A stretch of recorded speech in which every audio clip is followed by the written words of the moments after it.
अगर पांडव हार जाते और कौरव जीत जाते तो आप और मैं आज कृष्ण जी की जगह शकुनी की पूजा कर रहे होते। क्यों? क्योंकि शकुनी भी वही काम कर रहे थे उस तरफ जो इस तरफ कृष्ण जी कर रहे थे। शकुनी गंधार नरेश थे।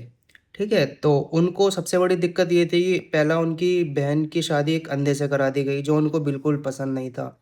दूसरा, जब उनकी शादी हो गई तो बाद में भीष्म पितामह को पता चला कि ये गांधारी जो है ये मांगलिक है। तो इस बात से वो बहुत नाखुश हुए, तो उन्होंने क्या किया, पूरे गांधार को अपने यहाँ बुलाया, पूरे कुनबे को बुला लिया। ठीक है, और उनको जैसे ही बुलाया एक जेल में डाल दिया।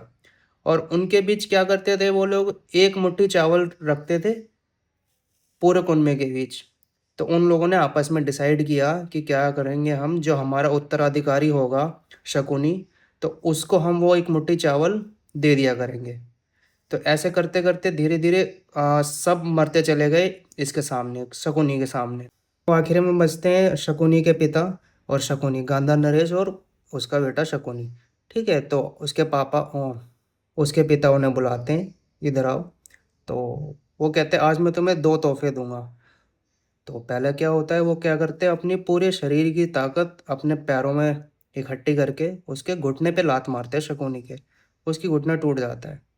तो उसका बेटा कहता है पिताजी आपने क्या किया, मैं तो आपका अपना बेटा हूँ। तो उन्होंने कहा ये एक सीख है कि तुम इतने अय्याश हो कि यहाँ से जैसे ही बाहर निकलोगे तुम सब भूल जाओगे कि हमारे साथ, पूरे गांधार के साथ क्या हुआ। ठीक है, तो ये उसका सबक है। और दूसरा, अब मैं तुम्हें देता हूँ तोहफा। तो जब मैं मर जाऊंगा तो मेरी हड्डियों का पासा बनवाना, और जिस पे जो तुम चाहोगे वो अंक आएगा।